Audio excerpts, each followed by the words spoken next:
For those of you that don't know me, my name's Bob Nudd, 4 times world champion. 4 times I'm nicknamed sometimes by the nice people, the not so nice people. No, most people call me Nuddy when they're not talking to me. This, where we are today, is my favourite stretch of water. It's called the Old Nene. The particular bit we're on now is the bypass stretch. This is where you catch usually big fish on chopworm, big perch, odd tench, sometimes bream. The bit that I fish the most in competitions, and there's some big competitions on here. They have the Winter League final here. My best match weight through the town's 29 pound of roach on bread punch. I've run quite a few matches with sort of about 20 pound, even in winter when it's cold. I remember one Christmas match, broke the ice. It was that thick. I broke the ice and won the match with 20 pound of roach. Can you believe that? 20 pound of quality roach on bread punch after breaking ice that thick. That's what sort of venue it is. It's absolutely brilliant, but I don't know what today's going to bring. Quite a few fish, I should imagine. The stretch we're on today is a little bit different to the town. It's sort of, there's some big fish here for chopworm, and there's smaller fish, perch, rudd, roach, on the waggler line, so that it's a little bit of a mixed thing. You can do either. And first of all, I'll talk you through the waggler. Now I'm using, on these drains, the rod needs to be about 11 foot, 12 foot's probably a little bit too long, but 11 foot is ideal. This one is 11'3". It's called the Hot Rod Silver Edition. It's a sphere rod, one of our most expensive rods. All the sphere rods are. It's just the materials they're made. They're ultra light, great for casting, lovely soft action for the fish. So that's my favourite rod here, and the reel matches it as well. A sphere reel, a nice light reel loaded with 0.16 line, so it's reasonably heavy. 0.14, 0.16 is about right. If you try to fish a heavy line with a small waggler, doesn't work. So keep your line, the weight of your line, your size, diameter down. The waggler itself, well, let's start with the hook. The hook is a 16 B512. I'm going to be using a single big maggot. Probably that'll be the bait. So 16's ideal. If it was pinky, I'd be on perhaps a 20 or an 18. And then I've got on the hook length is 0.12, so it's fairly fine but strong enough in case I hook a big fish. 3 number 8 shot down the line, 3 number 8s equally spaced, and then the waggler itself is it's a loaded waggler. I like to, if you use non-toxic shot on fine line, it can break it, so I like to have a loaded waggler taking nearly all the weight, and then I've just locked the float either side, 2 number 8 droppers below, 1 above, so it just locks it in position, and I can move those, but they won't move when I'm catching fish. I've been feeding a little bit over on that far side towards the boat, so let's have a throw with the waggler and see what we can catch. It's a nice, just stopping the waggler just before I get to where I want it to go, resting it on that front bar, and then I can loose feed. Leaves 2 hands just to loose feed some maggots. A little bit of weed coming down here, so I haven't sunk the line. Straight away I'm into a small fish. It's a great method for catching small fish, backwards and forwards on the drains. You'll be amazed how quick you can catch. That's a little roach, that one. Beautiful little fish, but straight away float goes, and you wouldn't believe how quick the method is as well. Doesn't take long. I say the rod itself, a nice little match, short rod, light reel. Just trap the line with your finger, and then just before you hit your target, you can put your finger on just to keep everything going straight, so that your hook bait will go just beyond your float and keep in a nice straight line, and then just loose feed. I'm just watching as the bait drops down, just watching and looking really for an instant bite. So it's one of those methods which is all action. Well, you're casting out several times. Just cast out, stop your float.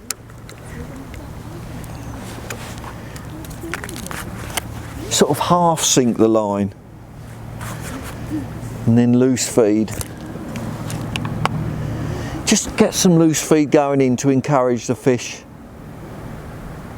And I'm looking for sort of perch, roach, rudd, anything really. That bait is settled down slowly through the water. Goes again straight away, but only a small fish this time. Probably a small rudd. But loads of action. Every time you cast in, float's going and you're catching a fish.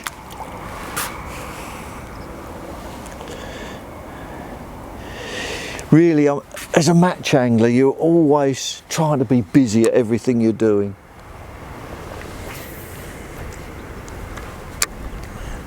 Keep everything straight. Try and keep that line straight. That front bar's great for resting your rod.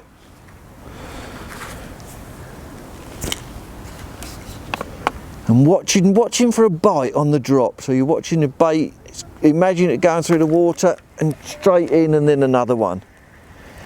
So you're just watching it as it goes down through the water. Got perch coming up, taking the bait. Catch everything on this method.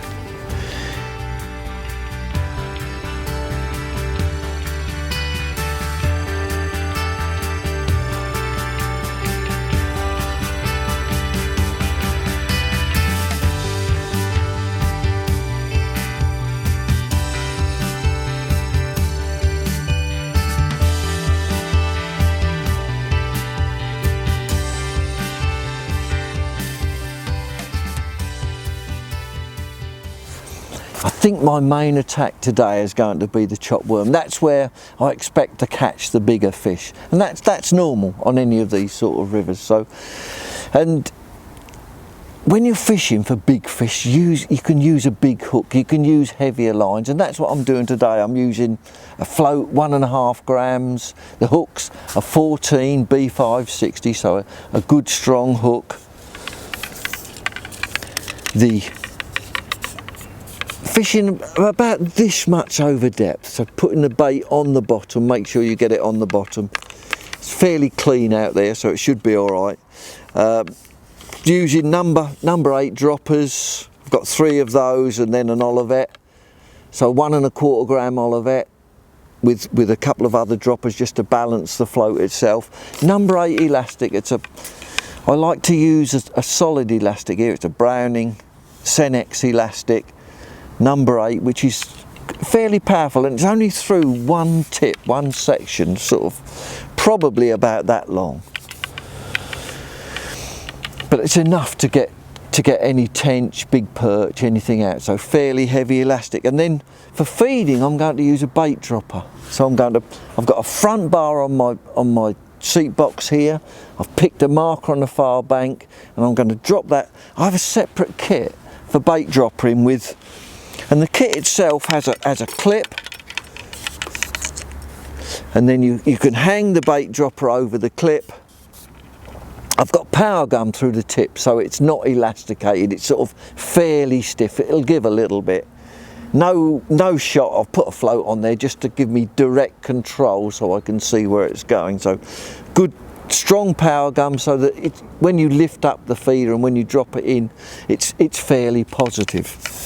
And two sides of feeder, a big one, put some stuff in at first, and then top up with the smaller bait dropper. And that's pretty simple. 2 rigs for catching big fish. Heavy line. As I said, probably 0.15 fluorocarbon hook length, 0.16 main line. Nothing's going to break me on that. I know I can get everything out. I've dropped my bait exactly where I fed, and immediately I've got a bite. Just to see the float. Too busy talking to camera. So I've dropped it exactly where I've bait dropped it in. Got holding my pole where I would want to hold it normally. That's how I fed. And I've dropped a small piece of worm with that big hook on. I've dropped it right exactly where I've fed. Just got a bite now, just seeing that there's probably a small fish there. I would expect to catch smaller fish at the start and perhaps the fish get bigger as the session goes on. But always fish there. Just a little fish straight away. Perch always seems bigger than what they are. Because they flick away so much. Yeah, tiny, and that took a big piece of worm. Can swing that one in. These are still good weight builders in matches, as long as you're catching them quick enough.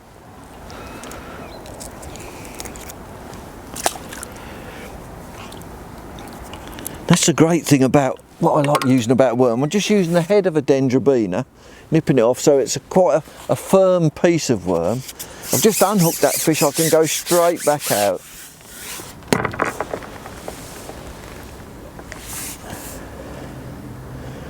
Try and drop your bait exactly where you're fishing, and I'm using that front bar, I'm using the same place each time. It's so good with a bait dropper, you can feed so precisely, and I've got another bite straight away, so I've just gone in, another bite straight away, and then another fish, only a small fish that was, so I'll just let him go.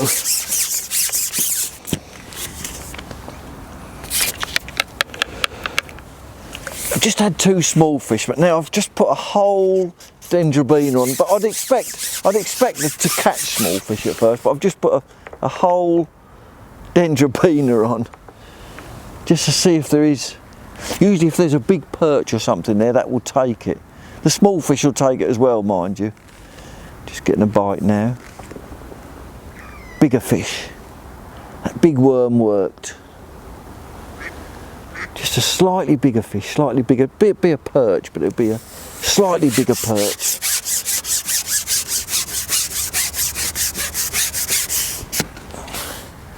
Just lovely. You can see that number 8 elastic doing its job.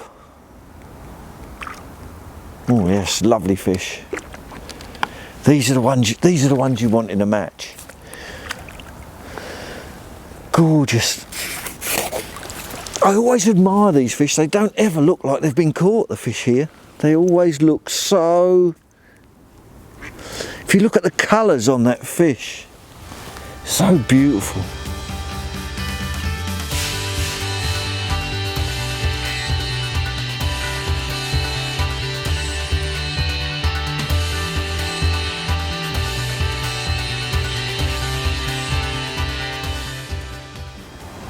That was a great day's fishing. Lots of small fish on the Waggler loose feeding maggot, and the chopped worm line, incredible. Every put in with and I had to fish a big lump of worm today because there was so many small perch there.